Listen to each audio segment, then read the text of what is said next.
wabarakatuh. Salam sejahtera untuk kita semua. Saya Tamsidat Amrin pada hari ini, Selasa 1 Desember 2020, atas nama Pusat Pengembangan Sumber Daya Manusia, Pengawasan Obat dan Makanan, Badan Pengawas Obat dan Makanan, menyatakan komitmen bersama Pusat Pengembangan Kepegawaian ASN EKN dalam pengembangan kompetensi ASN di lingkungan Badan Pengawas Obat dan Makanan. Bersama kita mewujudkan SDM unggul Indonesia maju.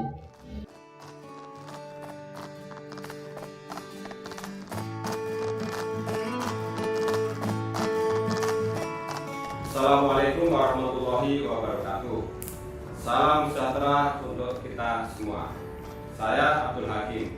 Pada hari ini Selasa 1 Desember 2020, atas nama Komisi Aparatur Sipil Negara menyatakan berkomitmen bersama Pusat Pengembangan Kepegawaian ASN BKN dalam pengembangan kompetensi ASN di lingkungan Komisi Aparatur Sipil Negara. Bersama kita wujudkan SDM unggul Indonesia maju. Bismillahirrahmanirrahim. Bersama ini kami menandatangani lembar komitmen bersama. Terima kasih.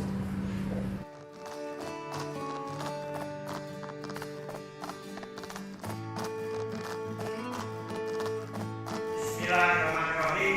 Assalamualaikum warahmatullahi wabarakatuh. Salam sejahtera bagi kita semua. Saya Rudi Subiantoro, Kepala Pusdiklat Tenaga Administrasi, pada hari ini Selasa tanggal 1 Desember 2020, atas nama Pusat Pendidikan dan Pelatihan Tenaga Administrasi Badan Pengembangan dan Leadership Kementerian Agama Indonesia menyatakan komitmen bersama Pusat Pengembangan Kepegawaian ASN Badan Kepegawaian Negara dalam pengembangan kompetensi ASN di lingkungan Kementerian Agama. Bersama kita wujudkan sumber daya manusia unggul Indonesia maju.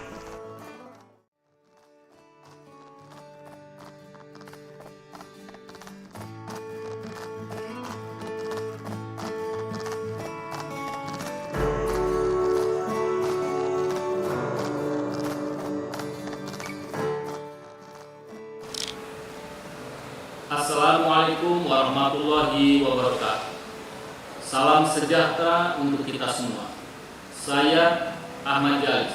Pada hari ini, Selasa 1 Desember 2020, atas nama Pusat Pengembangan Kepegawaian ASN, Badan Kepegawaian Negara, berkomitmen bersama Pusat Pengembangan SDM POM, Badan Pengawasan Obat dan Makanan, Pusdiklat Manajemen dan Kepemimpinan Mahkamah Agung, Sekretariat Komisi Aparatur Sipil Negara, Pusdiklat Tenaga Administrasi Kementerian Agama, Pusat Pengembangan Diklat Fungsional dan HAM Kementerian Hukum dan HAM dalam pengembangan kompetensi ASN. Bersama kita wujudkan ASN unggul Indonesia maju.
Testing, testing. Can you hear me?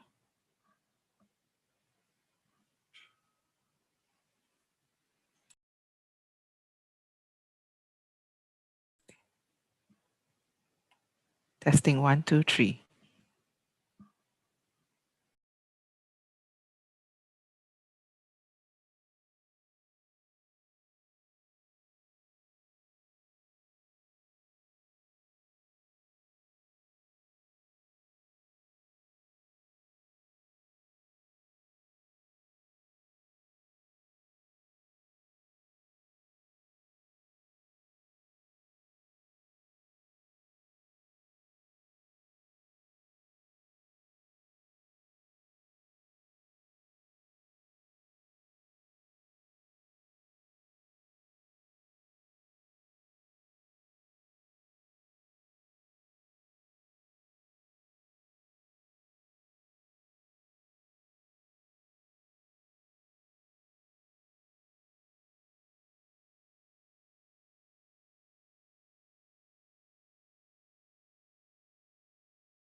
Good morning.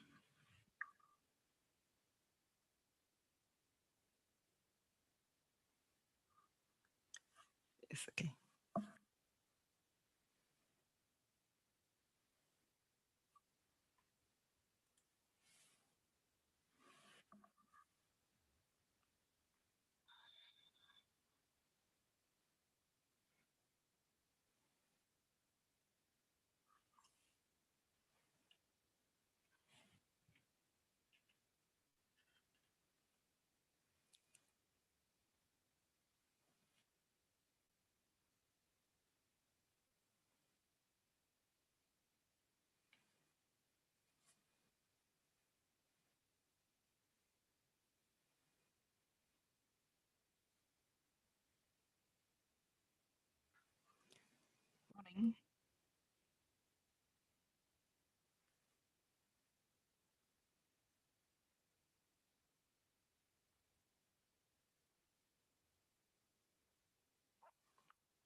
Testing, can you hear me? Selamat pagi.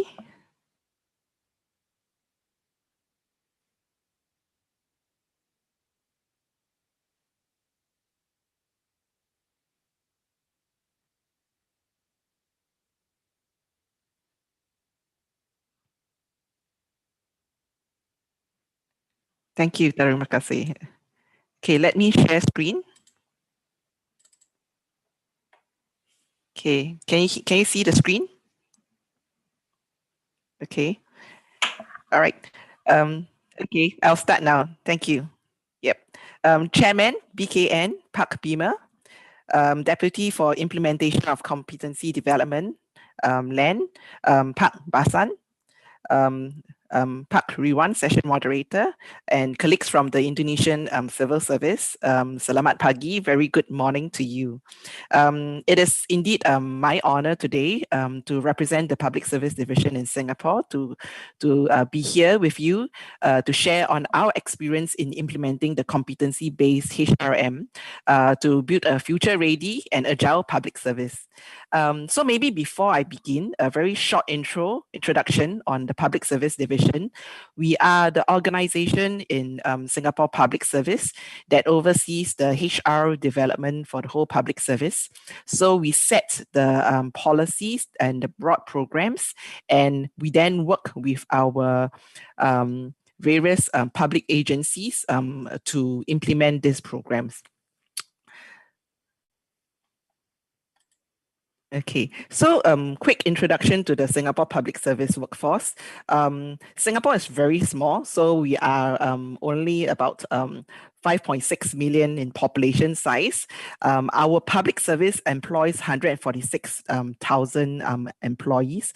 This excludes the military and corporatized entities like the hospitals and universities. However, that 146,000 group of employees is considered a large group within Singapore itself. So as a result, we do set a lot of the we do whatever we do signals for the rest of the organizations, the companies in Singapore in terms of what is good HR practice. Okay.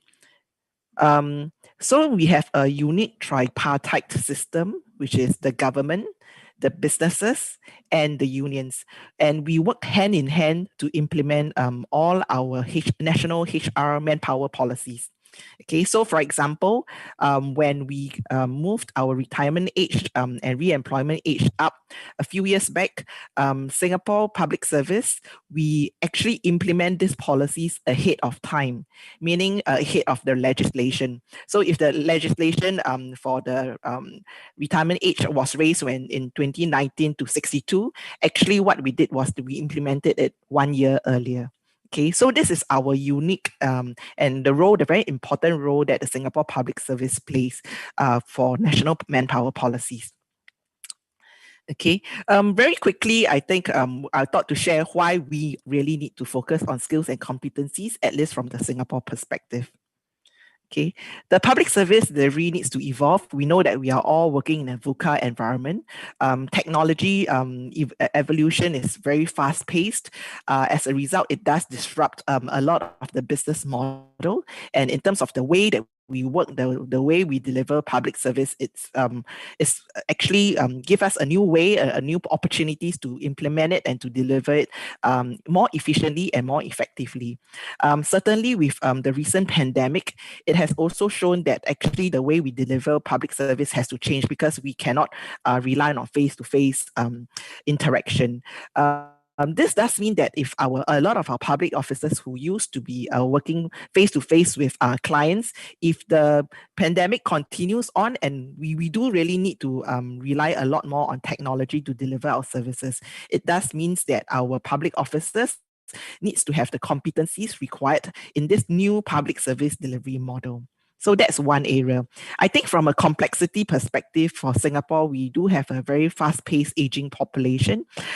So I think in terms of the workforce, we don't have enough young ones to replace ourselves. So actually, again, the kind of way we deliver service has to change also. Yeah, and as a result, we have to then begin to look at the work that we do, the skills that our people have to ensure that it actually keeps up with the new benchmark for service delivery that we are actually pegging ourselves to. So naturally, public expectations and aspirations has increased, and this does means in terms of the workforce that we have, the kind of roles that they want to do, they no longer want to be a lifetime employee within the Singapore Public Service. In fact, the Singapore Public Service don't really have a lifetime employment now. We actually have moved away from pensions, so people are a lot more mobile. And if we do not provide good career development opportunities for the Singapore workforce, we will not be able to attract and retain our fair share of talent. Yeah, so I think that's something that we also have to bear in mind as we move into competencies. How can we signal to people, to the workforce, through the competencies that we say that we need for our work, in terms of the skills that we want them to have, and the skills that they are actually building to have a career that is beyond the public service itself. And lastly, I think we all know that we need to solve more complex and multi-dimensional issues, and this does means that the skills that we need to have needs to be a lot broader, and we cannot just be specialists. We need both specialists as well as generalists, people who are able to see across different problems and actually come together very rapidly to resolve them. Okay, and so I think the workforce challenge, I have kind of covered that earlier on also. Career aspirations are changing. We need to ensure lifelong employability, meaning a person can be employed for life, regardless of whether it's the public service or in the private sector. Okay, so lifelong employability and not lifelong employment. We need to ensure that they have the skills to deliver the new services. They need to all be very agile. I think that's the key word that we have today. And digital savviness is very important as well. Not just for those who are IT savvy, even for those who have been with us for a while, they also need to build up their digital competencies. Okay, and I think in Singapore, certainly our manpower is very tight. We are not able to resource with a lot of human beings, right? I mean, we need the manpower to be available for our private sector as well. So this is something that we are very mindful. And I think tighter budget is something that all public services are facing today. So I mentioned just now that the Singapore Public Service leads by example in terms of our national manpower policies. And skills building itself is a national manpower policy. Okay, it is a national movement. And we have a Skills Future agency, and that looks at preparing Singaporeans for in terms of our work in the future. So it looks at lifelong learning for people to make informed career choices, enhance career development, and to meet evolving challenges. Okay, so bear in mind that when we are rolling out competencies, we are rolling out in the context of actually the whole nation, talking about skills upgrading as well.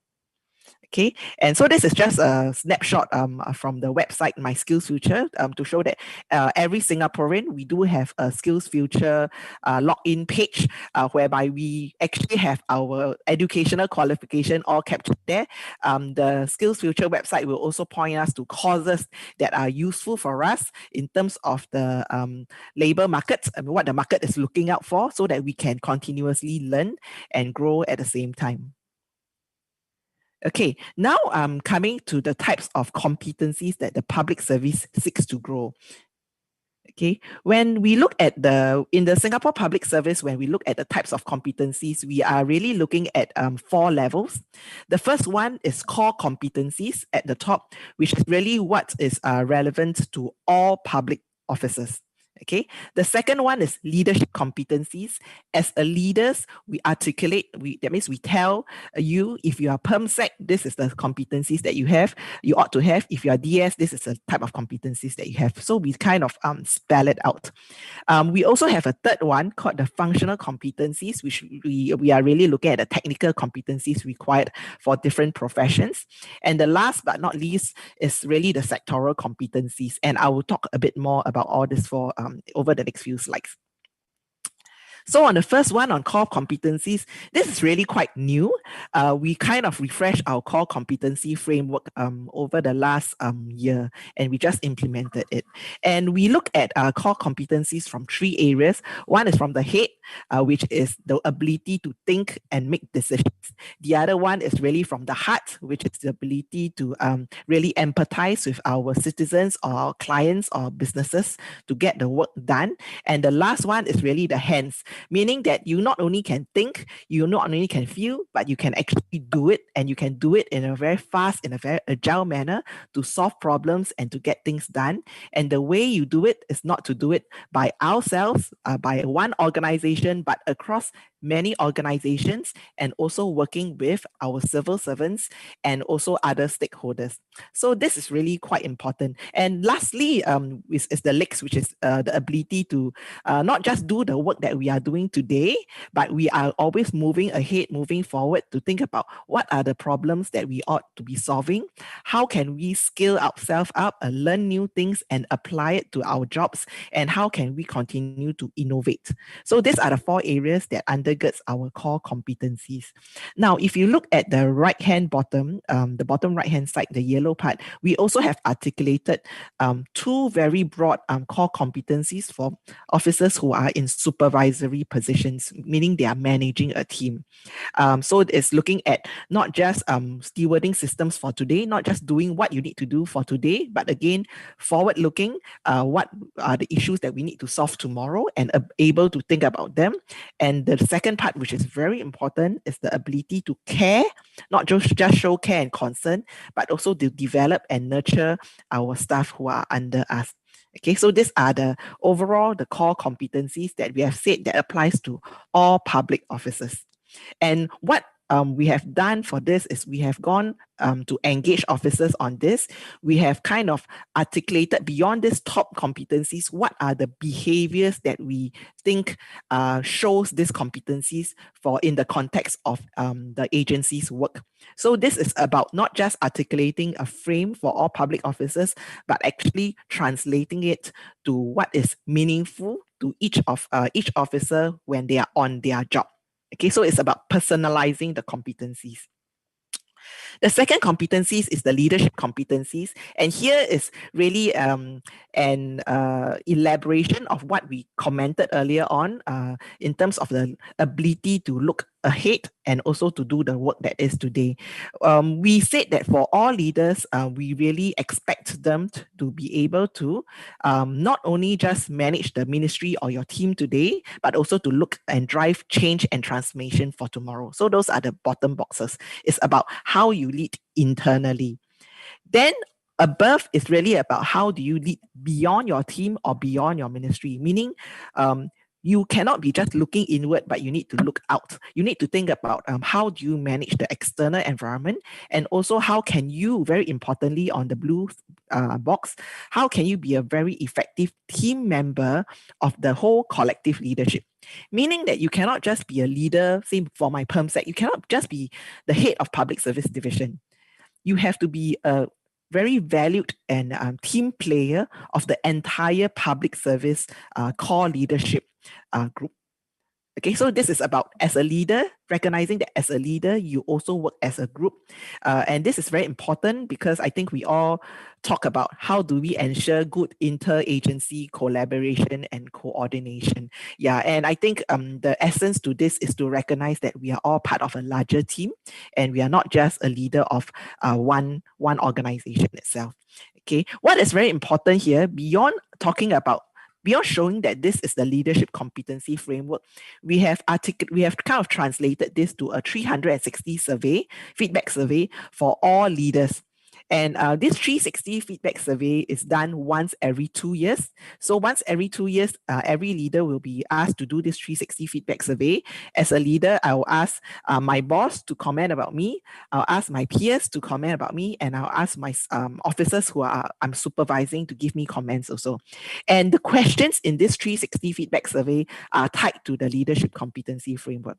Okay, and what happens is that I will have the reports after that, and then I will work with a coach and PSD and our civil service college will also weigh in to talk about what are the developmental interventions that is helpful to develop the officers, given that these are the feedback in terms of strengths and in terms of areas for development that officer needs to develop. Okay, so this is again something that's relatively new. We just implemented it late last year, and actually what we have done is that we have since rolled it out to all all middle managers, directors, and senior leaders. And by senior leaders, we are talking about our PERMSECs, our deputy secretaries, as well as our CEOs of our statutory boards as well. Okay, the third area of competencies is what we call functional competencies. And this is when we say functional competencies, it could be a person who's involved in information IT. We articulate what are the competencies. But what I wanted to point out for this is not just about the competencies that we say people in the certain function ought to have, but who articulates the competencies. So this is where we have, in the course of the last 2 years, started to appoint what we call functional leaders. Okay, so I take HR as an example. Within the HR community, we now have a chief HR officer, okay, who oversees, who leads the whole HR community, and she will work with PSD, who, in this case, PSD oversees HR, to list down what are the core HR competencies required for HR officers. Okay, so likewise, in my Ministry of Finance, I do have our Accountant General who leads the whole finance community, and he works with my Ministry of Finance to list down what are the competencies required for finance community. Okay, so these are what we call functional leaders.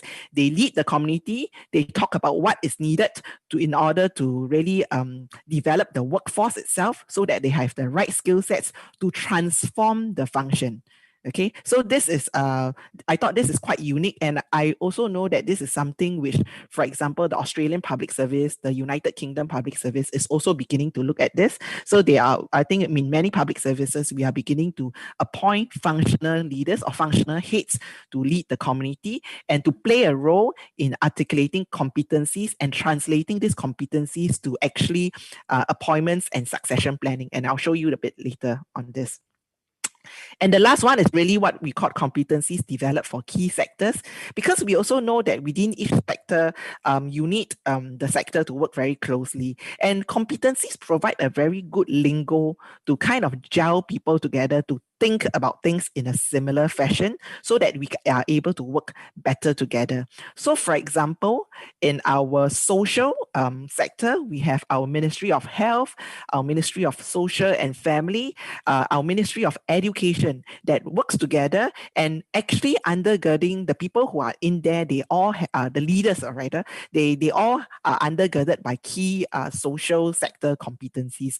For example, the way they then work with stakeholders to co-create solutions, and the way they empathize with stakeholders. So these are what we call competencies relating to key sectors. And the key point is so that they are able to work better together and I think create a shared mindset in terms of approaching the work within the sector itself. Okay, and I've talked a bit about what are the competencies. Now I'll move into how do we try and make these competencies real from a HR perspective, and later on I'll talk about how do we make it real from the individual officer's perspective. Okay, so as you would see, you would know, on the right hand side, these are what all HR officers will typically know in terms of we will typically face in our day-to-day HR work. Now, the key thing is how do we embed our competencies into the various HR processes? And I'll share a bit about Singapore's experience. So you would see that from competence for recruitment itself, traditionally, I don't know about your public service, but in the Singapore public service, we have traditionally relied on education qualification as well as years of experience in a certain area of work in order to determine whether a person has the skills or the knowledge to do the work itself. Now, what we do is that on top of education qualifications and years of work experience, we look and we emphasize a lot more on the skills that the officers has demonstrated, competencies that he has, as well as track record. Track record could be portfolios of work that the person has done. Okay, now for skills and all, we do it through a variety of tools at the selection stage. So for example, beyond the interviews, writing tests and psychometric tests, we also apply group interviews and situational judgment tests. But to be fair, on the left-hand side, these are the ones that we apply more to people who are in leadership position or whom we are recruiting into our so-called talent scheme. For the rest, for example, those who are in the functional domain, they are very likely to be given case assignments and as well as be asked to do presentations during the recruitment, during the selection stage. Okay, so case assignments could be, for example, we are recruiting a lot of people from the ICT domain, the technology side, so coders. So what we'll do is that we'll give them a case and ask them to go back home and to code a certain program, come back during the recruitment interview to present their codes, and actually we will discuss, our people who are in the recruiting GovTech, for example, will be talking to them to discuss why did they code it in a certain way, what are their thinking. Okay, and so this is really to tease out the sort of skills that and competencies that whether they do have that or not in order to do the job well. Game-based assessment is something that's really new. We kind of when we design the games with our vendor, we kind of look at the competencies that are required that we want to tease out. Again, this is a bit more reserved because these are very resource intensive, so we reserve it for people whom we are recruiting into our talent schemes. Okay, so this is really what we do at recruitment. And for this particular slide is really then after they come into the service, what do we do across? How do we translate competencies into, actually, certainly, I think one of the key things for competencies is actually, if we say this is the competencies that they need, then what is the training roadmap that they can go about to acquire the competencies? We link competencies to job rotations, meaning that if we want to go for this particular job, then what are the competencies that are needed? Again, for career development, now we say that for promotion, you need to show that you have the competencies for the higher job in order for us to promote you. And lastly, for succession planning, we also talk and list down the competencies required for the top jobs. Okay, so that they can we can then compare the competencies required for these top jobs versus our list of successors to see what are the gaps and then to talk about readiness for the job. Okay, so this is perhaps summarized by this slide, which I think is probably my key slide actually over here. It's one thing to talk about competencies, and typically we talk about competencies for a particular job. Or sometimes we talk about competencies for a sector, but we do need to translate the competencies to the job level, okay, and list it down and make it very transparent for all officers, okay. And on the left-hand side, it's really about our individual competencies. Me as a HR practitioner, what are my competencies? When I look at the postings that I've been through, when I look at the assignments that I've been given, what competencies have I developed? What is the proficiency level that I have? And if we have that listed very clearly, imagine that it will be a lot easier to do the job matching later on. Okay, in terms of matching a person's competencies profile to the job competencies required to do the job well. So later we might talk about and leveraging technology for competency-based HR development. It comes a lot more easily. What is very important then is the middle part, which is about how are we using knowledge about the job competencies, knowledge about the individual competencies to help the individuals to close the gap such that there is complete alignment for the individual, whether about doing the current job well or from a career development perspective, doing the next job better. Okay, so I think this is the key thing that we find that we can always be talking about competencies, but if we don't translate it to the individual level, the job level, and the individual development plans, meaning training plans, then it's a bit difficult to see through competency-based HR development. Okay. Now, this is from a perspective that I thought is quite important. And I also understand, I was also reading about the news in the Indonesian Civil Service that you are also reviewing your jobs. So within Singapore Public Service, we are also starting to put our jobs in different buckets. What are the jobs that we need to expand and the competencies, the capabilities that we need to grow? What are the jobs that we need to evolve? So for example, the way we do HR in the past is we focus very much on the transaction work. But going ahead, we need to focus a lot more upstream on the strat planning work. So how are we helping our HR officers to develop the strat planning perspective? Now, at the bottom is really what are jobs to stop hiring. We are digitalizing a lot of things. So in the past, we may have many people who are filing, the clerical officers. Actually, these are the jobs that we should stop recruiting, or they are very at risk because we are not going to need a lot of them in the future. And these are the ones that we need to focus on in terms of reskilling and transiting officers from these jobs into new jobs. So again, it is when we do this, it is really coming back down to the individuals and talking about, do they have the competencies to do the new jobs, and what are the new competencies required? Okay. Now, I talk about competencies. In Singapore, we used to have, and we currently still have 100 hours of training per officer as what we call a policy. What we have done is that we have now shifted to talk more intentionally about training for competencies itself. Okay. I think my last few slides is really how do we scale competencies acquisition through digital learning. So I think that's the way to scale it. So we do have a Learn platform. And then our training in terms of 70-20-10 training approach. So really, how do we go beyond formal training to more experiential training in order to allow people to get the competencies? And then we also have structured job rotation for them to be rotated beyond their own agencies to get new perspectives, as well as talent attachment program, which is really for them to go to the private sector as well. Okay, for experience. So short term, six months to 1 year to develop industry relevant skill sets. Okay, and then how we are leveraging on tech to really match the jobs much better. Okay, and then we also have set up a career transition unit in PSD. Like I said, because there are those jobs that we need to stop recruiting, and then we have new jobs that we need to move people in. So we set up this career transition unit to really help to coach officers, do career coaching, and help to match them in their role, in the new roles. Okay. Now, this is the last section. It's really about, beyond talking about competencies, it's really about how do we communicate to our officers and change their mindsets.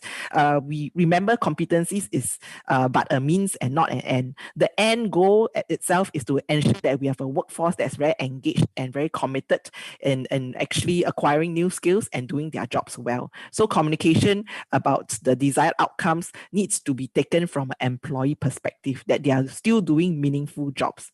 Okay, so this is really, I thought, just to show two sides of the coin in terms of communication. We can talk about, actually, we need to grow this critical capability to ensure service transformation. But actually, to the officer, beyond talking about what needs to be done, is really about what does it mean for me. Okay, so the blue parts is really talking about what does it mean for me as an individual officer. Okay, so it's really about skills upgrading. It's about how I can have job satisfaction and meaningful work, how I can transit from a career, from a role in something that is being sunset to reskill for employability. Okay, and so some of the initiatives that we had, I mentioned just now, is that we have set up a career coaching network. We train many of our line managers and HR managers to actually be equip them to do career coaching services for officers. Okay, and we launched this year, and actually to date, I myself am trained in it. So I have coached about 6 officers just to talk about their career development. And these 6 officers are people who are not under me, but outside in the public service. So it's really growing a culture whereby people are comfortable talking about their career development as well. Okay, so I think profiling success stories are very important. So this is just a success story about a person called Claire, whereby she was involved in a business process re-engineering from a backroom work, and now what she does, instead of managing a lot of processes, she manages robots. Okay, so she does coding, and the new competencies required for her role is really knowledge of simple codes and to maintain the codes and ensure that the robots are doing what they need to do for us when we onboard new people into the civil service. Okay, so this is another. No problem. Thank you. Yes. All right. Thank you. Yes. And this is really a success story on career transition of somebody who used to be um, a so-called teaching assistant. And what she has done is that she has actually made a career switch. We have supported her through a 2-year diploma in nursing course, and she will be going into nursing, which is an emerging sector that we want to grow within Singapore because of our aging population as well. Okay, so this is about profiling. It's possible for you to transit from one career to another. It's possible for you to acquire new competencies to do your job well. So this is the support that we are providing our officers as well. Okay, and this is really my last slide actually, to say that actually for competency based HR development, I think one key thing I mentioned just now is really about ensuring that we articulate the competencies required at a job level, the competencies that an individual have, and then the roadmap and the way that we go about to actually align the competencies and ensure that people then have the competencies to do the new work. But beyond the work itself, in terms of the systems and maybe the IT processes, we find that the greatest challenge is getting people, okay, our public officers on board about the need to really understand the competencies required to do their job well and competencies required to remain employable. Okay, so not just do the job well today, but tomorrow as well. So we really, this slide is really to summarize that how do our officers feel when they hear that they need to change job, they need to transit? Is it fear? Is it only fear? And that cannot be the case. So we need to really build up their confidence, build up hope, such that they are able to acquire the competencies to transit well. And to do this, we need to provide the support that's required to enable them to do this. Okay, and really, this is the last slide to say that within the Singapore Public Service, and I believe within many public service, we need to build capabilities in order to grow and to transform our services, public service delivery. But between capabilities required to transformation of public service is really about how can we help our officers to grow their career in order to have the competencies to do their job and to have job satisfaction, and that they know that they are continuing to do meaningful jobs and able to contribute. Yep. So with that, thank you, Ridwan. This is my last slide, and I'm happy to take the questions later on. Thank you very much.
Yes.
menghasilkan SDM yang bisa mengelola organisasi